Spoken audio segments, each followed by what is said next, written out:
Le son est une vibration mécanique fluide qui se propage sous forme d'ondes longitudinales grâce à la déformation élastique de ce fluide. Il faut le dire, les êtres humains, comme beaucoup d'animaux, ressentent cette vibration grâce au sens de l'ouïe. Messieurs et dames, ce soir sur 237 Talk, nous investissons l'univers du son et un maniaque du son investit le plateau de 237 Talk. Bonsoir Tony Ngon et bienvenue sur 237 Talk. Bonsoir Oblak et bonsoir 237 Talk. J'ai l'impression que nous sommes sur la bonne fréquence. Oui, 8200 kHz, la bonne fréquence. Et 237 8237 kHz. 8237 kHz. C'est ça la fréquence. La bonne fréquence. La bonne fréquence. C'est elle qui établit l'équilibre. Elle établit le chapeau, tu le comprends? Le chapeau, ça veut dire l'éclat du son vient des fréquences aiguës. Alors, Tony Ngon, l'univers du son, un rapport avec l'univers. Qu'est-ce que le son apporte à la vie? Oui, je suis très gêné quand il s'agit de parler du son, parce que le son, c'est la vie. Le son, c'est le début, le son, c'est la fin. Parler du son, c'est parler de l'infini. Le son a beaucoup de dimensions. Le son dans sa dimension festive, le son dans sa dimension spirituelle, le son dans sa dimension thérapeutique, le son dans sa dimension, j'ai commencé par dire, l'infini. Vous retrouvez le son partout.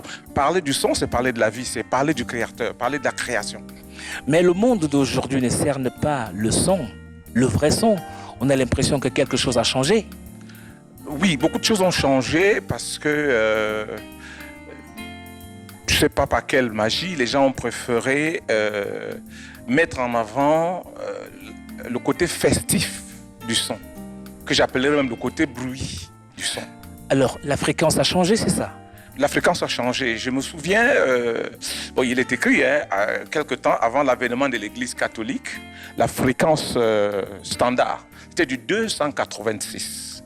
C'est une fréquence dite divine qui vous rapproche très vite de l'Esprit Saint. Et bon, l'Église a préféré nous ramener à la fréquence 441 kHz. Dieu seul sait pourquoi. Est-ce le résultat de la cacophonie qui aujourd'hui définit le son? Je suis très mal passé pour dire c'est le résultat, mais faisons le constat ensemble. Le philosophe Nietzsche a dit, sans la musique, le monde est une erreur. Je verrais mal le monde sans la musique. Le monde en lui-même, c'est de la musique. La vie, c'est un rythme. Donc, tout est musique en quelque sorte. Mais alors, tout est musique. Mais aujourd'hui, on a l'impression que le bruit, il n'y a que le bruit qui constitue la vie. Le bruit est mis en exergue tout à l'heure. Je disais, nous avons choisi de mettre en avant le côté festif. Le bruit. Alors qu'il y a d'autres aspects du son, des dimensions du son qui sont négligées, qui ne sont même pas connues du grand public. Tony Ngon, le son, c'est votre univers. Vous y travaillez tous les jours. Exactement. Quand on sent la vie aujourd'hui, le son des armes, le bruit dans les espaces publics et bien évidemment la violence même qui habite l'esprit humain, on a toute l'impression que Dieu n'est pas du tout content. Ou alors que l'homme s'est éloigné de la divinité. Oui, et je vais m'attarder sur la violence. La violence aujourd'hui est encouragée par les fréquences que nous avons mis en exergue. Si vous faites une comparaison entre la génération de 1960, 1970, 1980 et la génération de 2000, vous verrez qu'à partir de 2000, les gars sont beaucoup plus agressifs, beaucoup plus violents. Qu'est-ce qu'ils écoutent? Quel genre de musique ils suivent? Quel genre de fréquence? Parce qu'en réalité, le son, comme vous l'avez si bien défini, c'est une vibration. Et chaque corps émet des vibrations. Et chaque partie du corps réagit différemment par rapport au son. Et il y a des sons qui ne sont pas perceptibles par l'oreille humaine. Ah ça. Bon, ok. Maintenant, quand vous mettez un son qui va dans le cerveau et incite celui qui l'écoute à la violence, l'inspire la violence, vous vous attendez à quoi? Mais alors ceci m'amène à parler du son dans l'industrie de la musique. Oui, ça c'est Parce le que- son, le son festif. Oui. Pas toujours festif parce qu'on va partir des univers vraiment très classiques Oui. pour atteindre les univers ouverts au monde, l'Afrique, du jazz, la soul, R&B. On va un peu remonter vers les couleurs très rock, metal. Alors là, le son aussi change de couleur. Mais je voudrais qu'on vienne aborder ces aspects juste après ce petit intermède qui arrive. Tony Gunn. Ok. À tout à l'heure. La jeune auteure que nous allons rencontrer sur la scène du 237 Talk, le titre de la chanson, Monsieur Zedin, puisque la fréquence reste la même, allons la découvrir.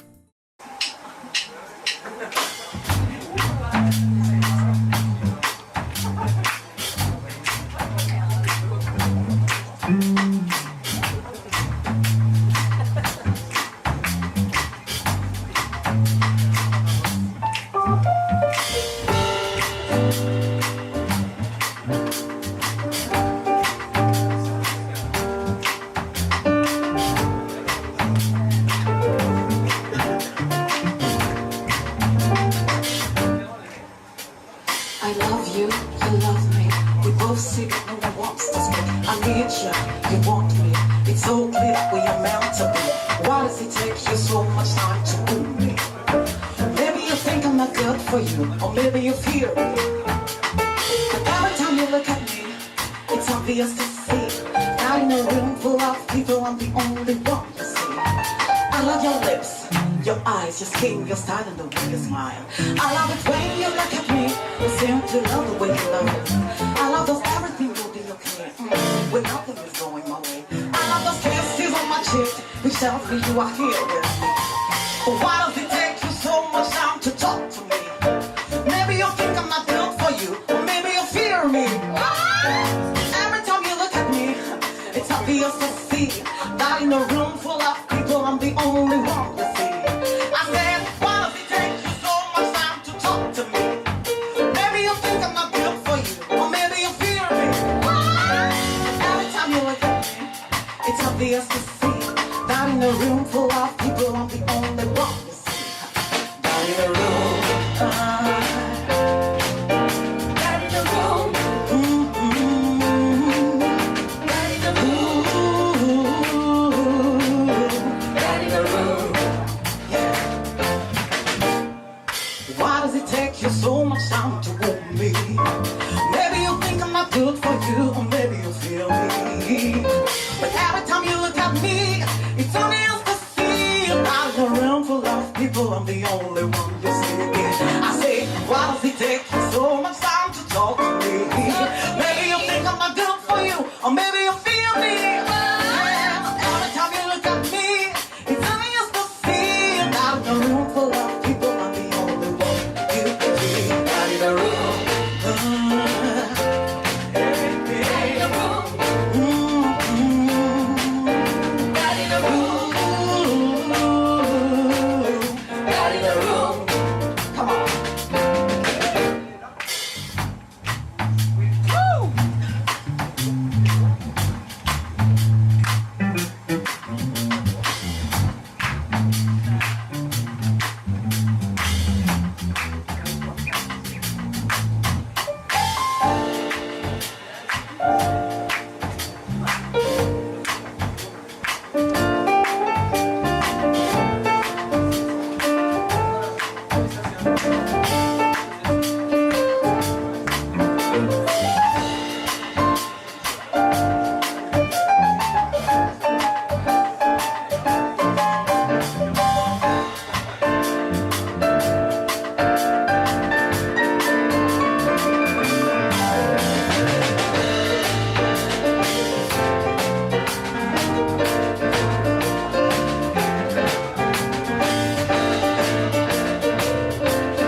Why does it take you so much time to woo me?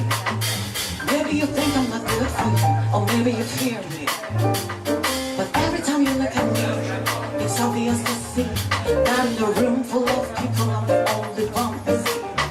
That in a room full of people, I'm the only one you see. That in a room full of people, I'm the only one you see. Donne le nom de l'invité de l'émission 237 Talk en envoyant Talk au 81 76 et tente de gagner un écran TV 43 pouces. Tony Ngone, nous revenons à vous, le temps bien sûr de parler de ces écoles de musique. J'ai évoqué en première partie ces types de musique. Je suis arrivé au metal rock. Ces écoles-là, on a l'école allemande, on a l'école anglaise, on a l'école française même. Est-ce qu'on a une école africaine? École africaine, oui, je dirais que nous avons une école africaine. Moi, par exemple, j'ai eu la chance d'avoir été formé par la London Trinity College of Music, mais à Lagos. C'est à l'époque, ça avait commencé par Accra, le Trinity School avec une succursale au Ghana. Ils ont évolué au Nigeria. Pourquoi? Parce que le son a ceci de particulier. Chaque être humain perçoit le son d'une autre manière.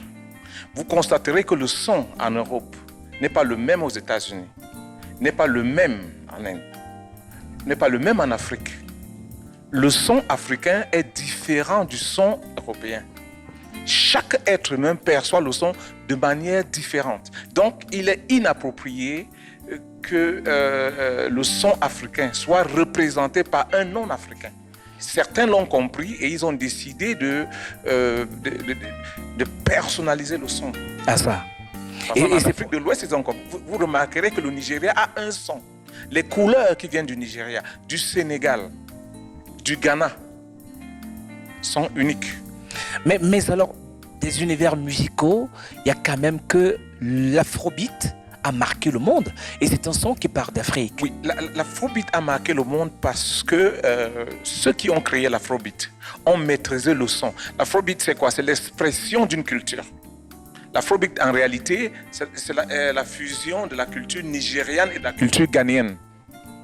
Alors, Tony Ngone, de ces écoles-là, y a-t-il une qui excelle en matière de son?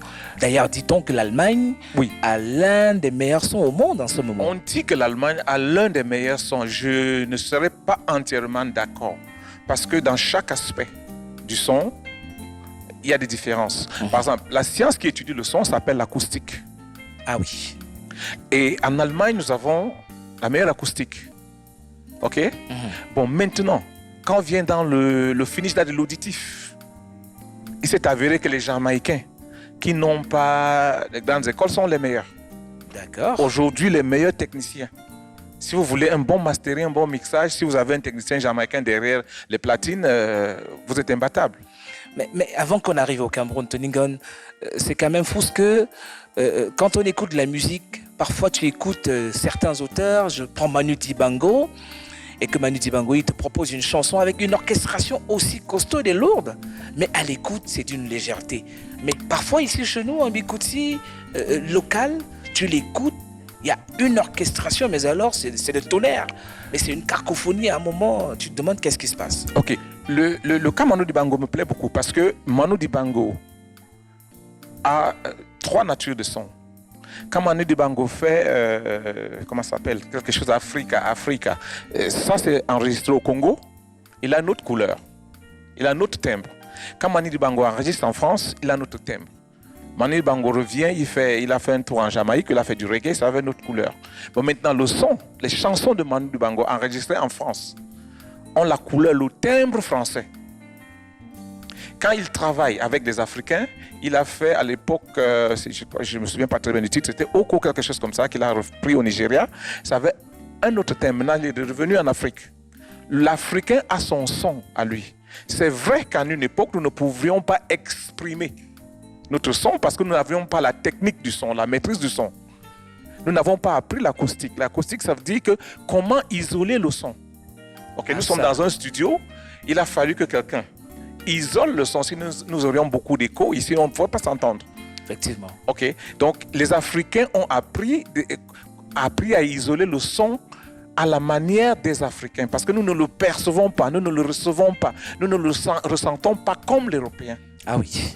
Mais est-ce que les oreilles, lui, qui est un sens, est différent parce qu'on est africain ou parce qu'on est asiatique ou européen? Oui. Est-ce qu'il faut une éducation? Chaque être humain réagit par rapport à une fréquence précise, mieux que d'autres. Il y a des humains.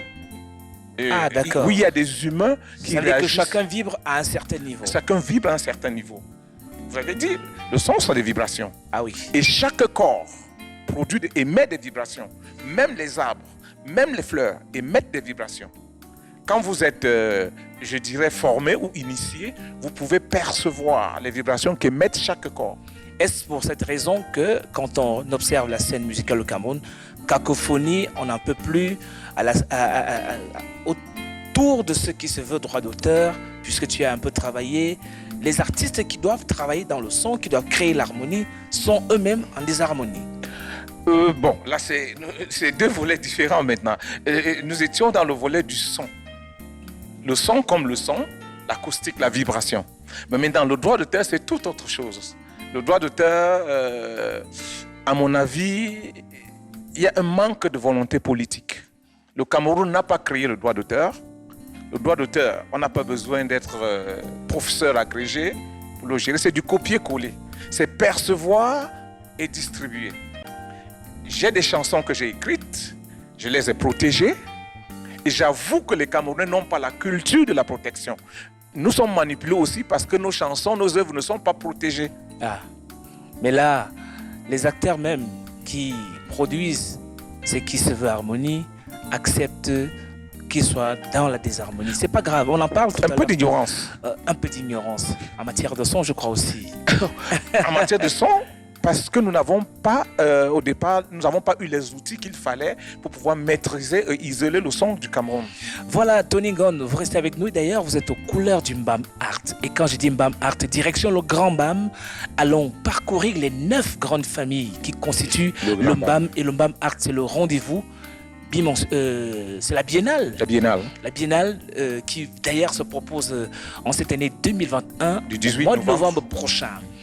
Je vous propose cette belle rencontre avec le président exécutif, Monsieur Camille Mouté Abidias, qui s'est livré au micro de 237 Talk.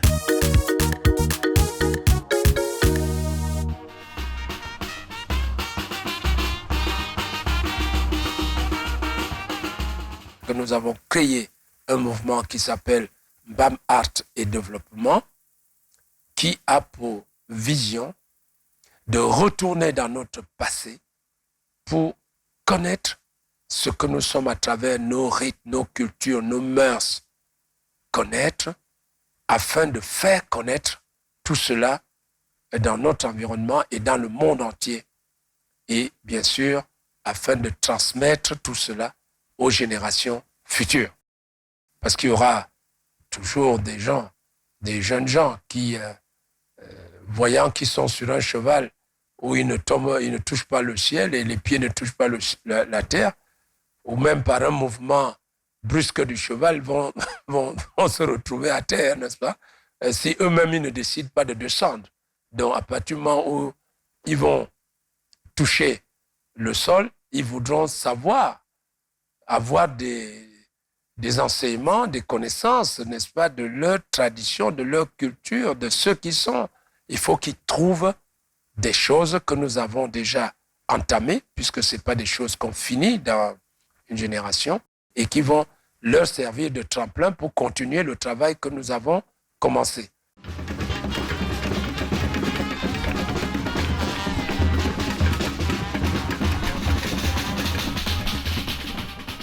Nous avons beaucoup d'actions, d'activités que nous réalisons, dont la principale, tous les 2 ans, c'est le festival.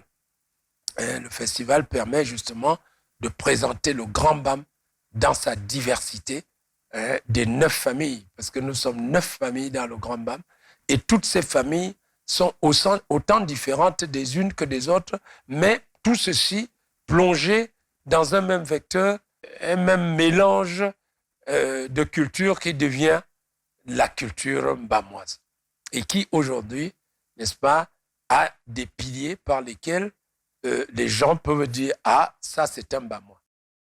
Oui, les 9 familles, vous avez la famille Bafia, la famille Yambassa, la famille Banen, la famille Tikar. J'aurais dû commencer par là parce que beaucoup d'entre nous viennent de Tikar, la famille Tikar, la famille Vouté, la famille Bavek, la famille Osananga, la famille Djanti et la famille Le Mandé. Donne le nom de l'invité de l'émission 237 Talk en envoyant Talk au 81 76 et tente de gagner un écran TV 43 pouces. Tony Ngon, je peux m'offrir quelques ailes. Je viens de prendre un super bon verre de Numpé. Oh, du Numpé. On est au cœur du Mbam là. Du Numpé. Ah oui, Quel rendez-vous. délice. Le rendez-vous artistique et culturel, c'est pour très bientôt, au mois de novembre Au prochain. mois de novembre, à partir du Et d'ailleurs, à titre de rappel, vous êtes directeur artistique du Mbam Art. Quelles sont Exactement. les activités artistiques qui se préparent à l'occasion de cette édition? Et déjà, je dirais que le Mbam Art, c'est la vitrine, la culture du Mbam, le peuple du Grand Mbam, je dirais. Donc, il y a, les activités sont innombrables. Parce que le Mbam a ceci, que c'est le Cameroun en miniature. Ah ça? Déjà dans le Mbam, le Grand Mbam en lui-même, vous allez retrouver des tribus, frères et sœurs, avec des langues différentes et des cultures un peu similaires, mais avec un peu de variantes. Mais d'ailleurs, monsieur le directeur général du FNE, monsieur Camille Mouté Abidias, Oui. nous l'a rappelé dans le public reportage qui a été diffusé il y a quelques minutes. Alors, dans ce public, effectivement, il évoque les 9 grandes familles du Mbam. Oui, le Grand Mbam est composé de 9 grandes familles. Et ça fait que dans chaque famille, vous allez retrouver une spécificité. C'est pour ça que je dis que les activités sont innombrables. Chacune des 9 familles viendra avec une articulation particulière. Une articulation particulière qui fera finalement le grand lot de cette belle mouture finale qu'on pourra observer au bout de cette édition. Tony Ngon, vous êtes au-delà, patron dans le studio à Combi Records. Une grosse production. Vous êtes parti chercher loin à l'Est Cameroun. Vous avez révélé une belle voix. Oui, j'ai eu un peu de chance parce que je suis curieux, je cherche, et je suis l'un de ceux qui cherchent l'originalité ou bien le son camerounais. Et je me suis aventuré dans l'Est du Cameroun où je trouve que les sonorités sont encore inexploitées. Ah ça. Et j'ai eu la chance de rencontrer... j'avais déjà vu dans un clip le groupe Patengue et je me suis rapproché de... Comment il s'appelle? Jackson Patengue, le batteur. Jackson Patengue, oui. Et la rencontre nous a permis de produire ce que vous avez vu, Zonga Gaïmouna, qui a marché fort bien. Et d'ailleurs, bien d'autres actions à votre actif. Et ça, c'est pas mal. Tony Ngon, s'il y avait un conseil à donner à la jeune génération aujourd'hui qui se met dans l'industrie du son, c'est un peu fou. C'est un peu fou ce que on peut avoir un ordinateur et on y installe un logiciel et on se dit finalement on est ingénieur de son. Quel conseil à donner à ceux-là? Oui, et je leur demanderais d'apprendre le son et d'apprendre le showbiz. Les gens pensent que c'est de la blague, mais c'est une carrière, c'est une vie, c'est toute une vie. Par exemple, tout à l'heure, je disais que nous souffrons au Cameroun parce que nous sommes manipulés au Cameroun parce que les gens ne protègent pas leurs créations. Il existe des mécanismes de protection. Vous écrivez ou vous créez un beat. Vous le protégez par exemple à la société BMI aux États-Unis, vous la protégez au PPL en Grande-Bretagne ou à la SACEM. Ça veut dire que quand vos œuvres sont exploitées, que ce soit dans une maison de télévision, dans un film, partout vous êtes rémunéré. Vous n'avez pas besoin d'aller tordre le cou à la Sonacam ou à je ne sais pas qui autre. J'adore cette expression. Et voilà, nous sommes dans l'univers de Claver, la minute de Claver. Bonsoir Claver. C'est une minute sombre à Roblek. Sombre pour la musique camerounaise qui vient de perdre l'un de ses patriarches, Koti François. Le destin polaire du Makossa a définitivement rangé son micro mercredi 4 août 2021 à l'hôpital général de Douala. De 1971 à 2021, Koti François est entré dans la légende grâce à sa riche carrière. Leader du groupe mythique Les Black Steel, symbole du Makossa des années 80, défenseur des couleurs de l'art musical camerounais, créateur du concours national de la chanson. 50 ans marqués par une riche discographie, par la révélation des talents à l'instar de Eugen Ekwala, Belkatobi, Benji Mateke, Longue. Nkouti François était maire de Bonalea, promoteur du prestigieux Fomaric. Nkouti François a été plusieurs fois décoré par le président de la République. L'homme s'en va, laissant entre nos mains un ouvrage intitulé « On m'appelle Desto ». Donne le nom de l'invité de l'émission 237 Talk en envoyant Talk au 81 76 et tente de gagner un écran TV 43 pouces. Et c'est peut-être avec elle qu'on va sortir de cet entretien, Tony Ngone. On vous souhaite d'ailleurs bien de choses au cœur du son et surtout bonne édition du Mbam Art en cette année 2021. Merci beaucoup. J'espère que vous êtes mon invité au Mbam Art. On sera présent de la partie Tony Ngone et surtout on boira du bon Numpé. Oh, du Numpé, ça c'est pas mal. À très promis. bientôt, Tony. Merci, tout le plaisir a été le mien. Alors, messieurs et dames, rendez-vous est pris dans quelques jours, encore sur cette antenne 237 Talk. Édition de ce jour, c'est terminé. À très bientôt.